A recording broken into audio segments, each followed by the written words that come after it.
Hi everyone, welcome back to our channel. இன்னைக்கு வீடியோவில் ரொம்பவே யூஸ்ஃபுல்லான இன்ட்ரெஸ்டிங்கான கிச்சன் டிப்ஸ் ஒன் பை ஒன்னாக ஷார்ட் அண்ட் ஸ்வீட்டாக பார்க்கலாம். பார்க்குறதுக்கு முன்னாடி என்னுடைய சேனலை சப்ஸ்கிரைப் பண்ணாதவங்க மறக்காமல் சப்ஸ்கிரைப் பண்ணிக்கோங்க. கூடவே இருக்கிற பெல் ஐக்கனையும் கிளிக் பண்ணிக்கோங்க. அப்போ தான் நான் வீடியோஸ் போடும்போது உங்களுக்கு நோட்டிஃபிகேஷன் வரும், நீங்களும் மிஸ் பண்ணாமல் பார்க்கலாம். ஃபர்ஸ்ட் டிப் என்னென்னு பார்க்கலாம். ஒரு அகலமான பாத்திரத்தில் கொஞ்சமாக கல் உப்பு சேர்த்து நல்லா மிக்ஸ் பண்ணிக்கோங்க. இந்த டிப்புக்கு கல் உப்பு சேர்த்திங்க அப்படின்னா ரொம்ப பெஸ்ட்டாக இருக்கும். சப்போஸ் உங்ககிட்ட கல் உப்பு இல்லை அப்படின்னா நீங்கள் சால்ட்டு கூட சேர்த்துக்கலாம். இந்த தண்ணியில் நம்ம தக்காளியை தான் வாஷ் பண்ண போகிறோம். தக்காளி வாங்கிட்டு வரும்போது ரொம்ப ஃப்ரெஷ்ஷாக இருக்கிற மாதிரி இருக்கும். ஃப்ரிட்ஜில் தான் வச்சு ஸ்டோர் பண்ணியிருப்போம். ஆனால் ஒன்று ஒன்றா எடுத்து யூஸ் பண்ணும்போது சீக்கிரமாக சுருங்கி போன மாதிரி இருக்கும். காம்பு பகுதியிலையும் ஃபங்கல் ஃபார்மேஷன் நிறைய இருக்கும். சீக்கிரமாக வெடிப்பு விட்டு அழுகி போன மாதிரி ஆகிடும். அந்த மாதிரி ஆகாமல் இருக்கிறதுக்கு சாதாரண பச்சை தண்ணியில் கொஞ்சமாக கல்லுப்பு சேர்த்து நல்லா மிக்ஸ் பண்ணிவிட்டு இந்த உப்பு கலந்த தண்ணியில் நல்லா வாஷ் பண்ணிவிட்டு கொஞ்சம் கூட ஈரம் இல்லாத அளவுக்கு ஒரு துணியை வச்சு நல்லா தொடச்சிக்கோங்க. ஃபேன் காற்றுல கூட காய வச்சு எடுத்துக்கலாம். கொஞ்சம் கூட ஈரம் இல்லாமல் ஒரு பாக்ஸில் போட்டு நல்லா ஸ்டோர் பண்ணிவிட்டு ஃப்ரிட்ஜில் வச்சிங்க அப்படின்னா தக்காளி முடிகிற வரைக்குமே நல்லா ஃப்ரெஷ்ஷாக இருக்கும். இந்த மாதிரி செய்கிறதுனால சுருங்கி போகாது, சீக்கிரமாக வெடிப்பு விட்டு அழுகியும் போகாது. கண்டிப்பாக ட்ரை பண்ணி பாருங்கள். அடுத்த டிப் என்னன்னு பார்க்கலாம். கத்திரிக்காயை நம்ம கட் பண்ணி வச்சுட்டு சமைக்கிறதுக்கு ரொம்ப நேரம் ஆயிடுச்சு அப்படின்னா சீக்கிரமாக கருத்து போன மாதிரி ஆகிடும். அதுக்கு கொஞ்சமாக கல்லுப்பு சேர்த்துட்டு அரிசி கழுவுன தண்ணியை இதில் ஊற்றி வச்சிட்டோம் அப்படின்னா சீக்கிரமாக கருத்து போகாது. எவ்வளோ நேரம் கழித்து நீங்கள் சமைச்சாலும் கவலையே இல்லை, நல்ல வெள்ளையாக இருக்கும், சீக்கிரமாக கருத்து போகாது. மோஸ்ட்லி இந்த டிப்ஸ் நிறைய பேருக்கு தெரிஞ்சிருக்கும். தெரியாமல் ஃபர்ஸ்ட் டைம் பார்க்குறீங்க அப்படின்னா கண்டிப்பாக ரொம்பவே யூஸ்ஃபுல்லாக இருக்கும். அதுக்காக தான் ஷேர் பண்ணியிருக்கிறேன். கத்திரிக்காயை தண்ணியில் நல்லா மிக்ஸ் பண்ணி விடணும். அந்த ஒயிட் கலர் போர்ஷன் இருக்கு இல்லையா, அதுதான் சீக்கிரமாக கருத்து போன மாதிரி ஆகிடும். அது பேக் சைடில் இருக்கிற மாதிரி திருப்பி விட்டுக்கோங்க. அந்த தண்ணியில் அந்த ஒயிட் கலர் போர்ஷன் டிப் ஆகிற மாதிரி இருக்கணும். இந்த மாதிரி பண்ணிவிட்டு அப்படியே வச்சிட்டிங்க அப்படின்னா எவ்வளோ நேரம் கழிச்சு வேணாலும் நீங்கள் சமைக்கலாம், கவலையே இல்லை. அந்த ஒயிட் கலர் போர்ஷன் சுத்தமாக கருப்பு கலரில் மாறவே மாறாது. கண்டிப்பாக ஒரு தடவை ட்ரை பண்ணி பாருங்கள். அடுத்த டிப் என்னென்னு பார்க்கலாம். இதுக்காக ஒரு காலி வாட்டர் பாட்டில் தான் நான் எடுத்துருக்கிறேன். நல்லா நீளமாகவும் இருக்கணும், அகலமாகவும் இருக்கணும். பாட்டம் போர்ஷனை மட்டும் தனியாக கட் பண்ணி எடுத்துக்கலாம். இது பார்க்குறதுக்கு ஒரு குடுவை மாதிரி இருக்கும். இதை 4 போர்ஷனாக கட் பண்ணி எடுத்துக்கலாம். கத்தியை சூடு பண்ணிவிட்டு கட் பண்ணிங்க அப்படின்னா ரொம்ப ஈஸியாக கட் பண்ணிடலாம். ஃபுல்லாக கட் பண்ணக்கூடாது. நான் கட் பண்ணியிருக்கிற மாதிரி இந்த மாதிரி கட் பண்ணிக்கோங்க. இந்த மாதிரி நீங்கள் எடுக்கிற வாட்டர் பாட்டில் நல்லா திக்காக இருக்கிற மாதிரி பார்த்து எடுத்துக்கோங்க. பெரிய கூல்ட்ரிங்க்ஸ் பாட்டிலாம் நீங்கள் வாங்குறீங்க அப்படின்னா அது இந்த மாதிரி நீங்கள் கட் பண்ணி யூஸ் பண்ணிக்கலாம். ஃபுல்லாக கட் பண்ணாமல் நான் கட் பண்ணியிருக்கிற மாதிரி அந்த பாட்டம் வரைக்குமே கட் பண்ணிவிட்டு அப்படியே எடுத்துக்கோங்க. இப்போ இதை எதுக்காக யூஸ் பண்ண போகிறோம் அப்படின்னு பார்த்தீங்கன்னா, இஞ்சி பூண்டு இடிக்கிற அந்த இடிக்கல்ல கவர் பண்ணுறதுக்காக தான் நம்ம யூஸ் பண்ண போகிறோம்.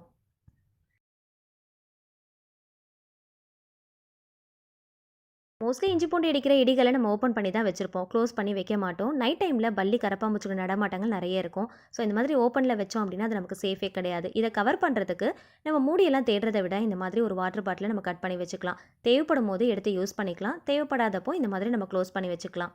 இந்த பாட்டம் போர்ஷனில் 4 சைடும் எதுக்கு நம்ம கட் பண்ணோம் அப்படின்னு பார்த்தீங்கன்னா, இடிகள் அவ்வளோ சீக்கிரத்தில் உள்ளே போகாது. ரொம்ப டைட்டாக ஃபிட்டிங்காக இருக்கிற மாதிரி இருக்கும். கொஞ்சம் ஃப்ளெக்சிபிளாக இருக்கணும் அப்படிங்கிறதுக்காண்டி 4 சைடுமே நம்ம கட் பண்ணியிருக்கோம். ஸோ அந்த மாதிரி கட் பண்ணிவிட்டு உள்ளே போடுறப்போ கொஞ்சம் ஃப்ளெக்சிபிளாக இருக்கிற மாதிரி இருக்கும். ரொம்ப டைட்டாக ஃபிட்டிங்காகவும் இருக்கும். ஸோ ஓப்பன் பண்ணுறதுக்கும் க்ளோஸ் பண்ணுறதுக்கும் நமக்கு ரொம்ப ஈஸியாக இருக்கும்.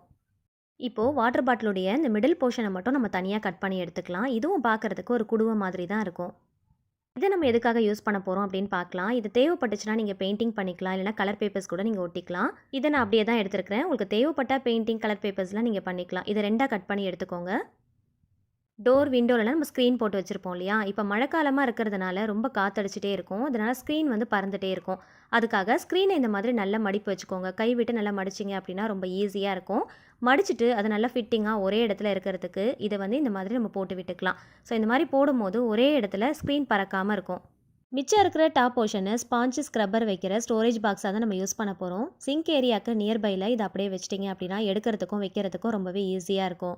மோஸ்ட்லி ஸ்பாஞ்ச் அண்ட் ஸ்க்ரப்பர் ஈரப்பதத்தோடு இருந்துச்சு அப்படின்னா பாக்டீரியாஸ் அதிகமாக இருக்கும்னு சொல்கிறாங்க. டாய்லெட்டில் இருக்கிற பாக்டீரியாஸை விட நம்ம யூஸ் பண்ணுற ஸ்பாஞ்ச் அண்ட் ஸ்க்ரப்பர்ஸில் நிறைய இருக்கும் அப்படின்னு சொல்கிறாங்க. ஏன்னா தண்ணியிலே இருக்கிறதுனால நம்ம அந்த ட்ரை ஆக்கிட்ட தான் எப்போயுமே நம்ம வச்சு யூஸ் பண்ணணும். அதுதான் சேஃபும் கூட.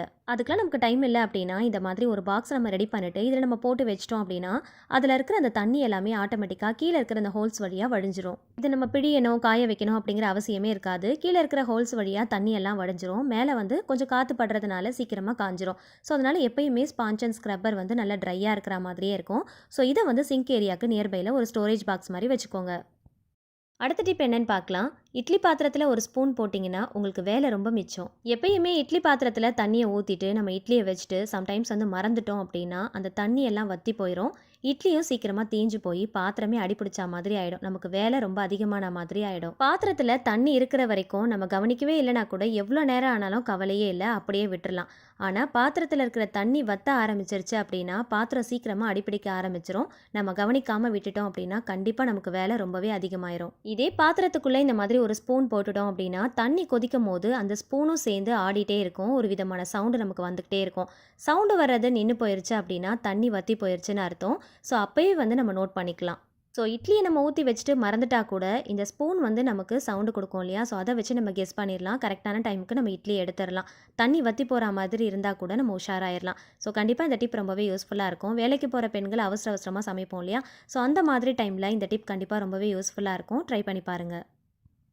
அடுத்த டிப் என்னன்னு பார்க்கலாம். ரொம்ப ரொம்ப சூப்பரான ஒரு டிப் தாங்க இது. ரொம்ப ஈஸியாக கையே வலிக்காமல் கஷ்டப்படாமல் அடிப்பிடிச்ச பாத்திரத்தை எப்படி நம்ம ரொம்ப ஈஸியாக க்ளீன் பண்ணலாம் அப்படிங்கிறத இந்த டிப்ல ஷேர் பண்ணியிருக்கேன். ஸோ வீடியோவை ஸ்கிப் பண்ணாமல் பாருங்கள். எப்பயாவது நம்ம சமைச்சிட்டு இருக்கும் போது மறந்துட்டு பாத்திரத்தை அப்படியே வச்சிட்டோம் அப்படின்னா இந்த மாதிரி அடிப்பிடிச்சு ரொம்ப கறி பிடிச்சிருச்சுன்னா ரொம்ப ஸ்மெல் வரா மாதிரி இருக்கும். நான் ப்ரெஷர் குக்கரை அப்படி தான் மறந்துட்டு விட்டுட்டேன். ரொம்ப அடிப்பிடிச்சு கறி பிடிச்ச மாதிரி ஆயிடுச்சு.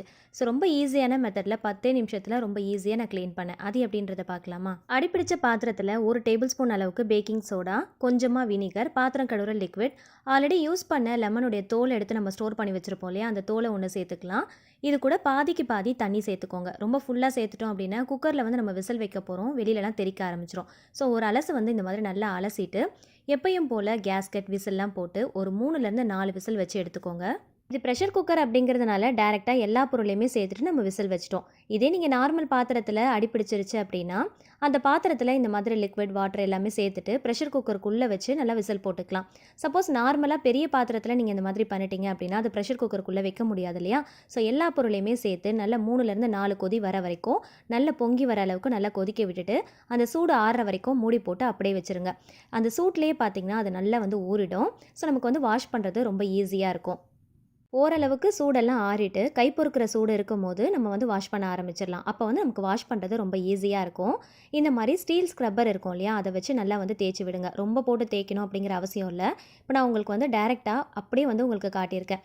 கொஞ்சம் கூட ஸ்கிப் பண்ணாமல் கட் பண்ணாமல் அப்படியே வீடியோ ஷூட் பண்ணியிருக்கேன்.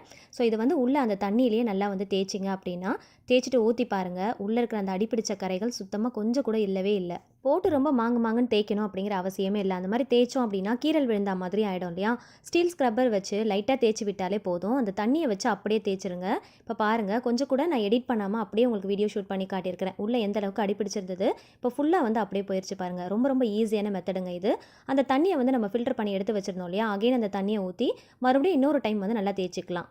அந்த அடிப்பிடிச்ச ஸ்மெல் இருக்கக்கூடாது அப்படிங்கிறதுக்காக ஒரே ஒரு டைம் லிக்விட் போட்டு ஸ்பாஞ்ச் வச்சு நீங்கள் நார்மலாக வாஷ் பண்ணிக்கலாம். ஸோ அந்த மாதிரி வாஷ் பண்ணிவிட்டு பாருங்கள், ரொம்ப ஈஸியாக இருக்கும். 10 நிமிஷம் கூட ஆகாது இந்த மாதிரி பண்ணுறதுக்கு. நார்மலாக பாத்திரம்லாம் அடிப்பிடிச்சிருச்சு அப்படின்னா தண்ணி போட்டு ஊற வச்சு கொஞ்சம் கொஞ்சமாக நம்ம தேய்ச்சி வாஷ் பண்ணுவோம் இல்லையா? ஸோ அந்த மாதிரி இல்லாமல் ரொம்ப ரொம்ப ஈஸியாக 10 நிமிஷத்தில் நம்ம க்ளீன் பண்ணிடலாம். இப்போ பாருங்கள் எந்த அளவுக்கு நல்லா பளிச்சுன்னு இருக்குன்னு. கண்டிப்பாக ட்ரை பண்ணி பாருங்கள். எல்லா வீட்டு பெண்மணிகளுக்கும் தேவையான ஒரு டிப்ஸ் தாங்க இது. கண்டிப்பாக ஏதாவது ஒரு டைம் நம்ம மறந்துட்டு இந்த மாதிரி செய்வோம் இல்லையா? இந்த வீடியோ நீங்கள் பார்க்குறது மட்டும் இல்லாமல் உங்களுக்கு தெரிஞ்ச எல்லாருக்கிட்டையுமே ஷேர் பண்ணிக்கோங்க. அவங்களுக்கும் ரொம்பவே யூஸ்ஃபுல்லாக இருக்கும். வீடியோ பிடிச்சா லைக் பண்ணுங்கள். ஃப்ரெண்ட்ஸ் அண்ட் ஃபேமிலிஸ் கூட ஷேர் பண்ணிக்கோங்க. ட்ரை பண்ணி பார்த்துட்டு உங்களுடைய ஃபீட்பேக்கை மறக்காமல் கமெண்ட் செக்ஷனில் ஷேர் பண்ணுங்கள். இந்த மாதிரி யூஸ்ஃபுல்லான இன்ட்ரெஸ்டிங்கான டிப்ஸ் அண்ட் ட்ரிக்ஸ் தெரிஞ்சுக்க என்னோட சேனலை மறக்காமல் சப்ஸ்கிரைப் பண்ணிட்டு தொடர்ந்து சப்போர்ட் பண்ணுங்கள். Thank you so much. கீப் வாட்சிங்.